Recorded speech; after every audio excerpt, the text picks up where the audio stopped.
La Setmana del Medi Ambient arriba a la 18a edició amb el mateix esperit divulgador de sempre, però inevitablement afectada per la situació econòmica.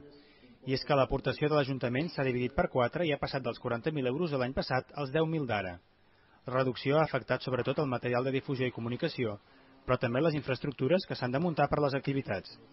Això no treu, però, que es mantingui el nombre d'activitats en una vintena, de diversa tipologia i per totes les edats, però menys aparatoses. A més, l'organització d'algunes va ara a càrrec d'entitats privades.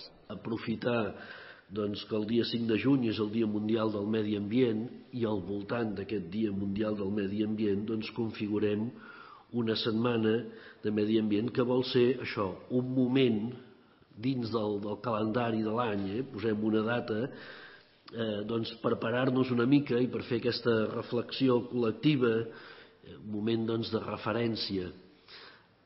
Vol dir que no parlem de medi ambient durant tot l'any i ens ho guardem per la setmana? Ja està ben clar que no. El tret de sortida oficial es donarà dilluns a les 7 de la tarda en una festa que aquest any es fa al carrer, a la plaça Vella.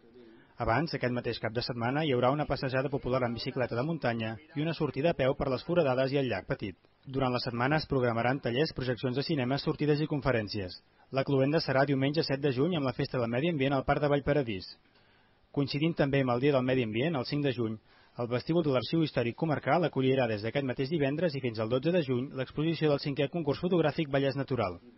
La mostra recorre fins al novembre 17 municipis de la comarca.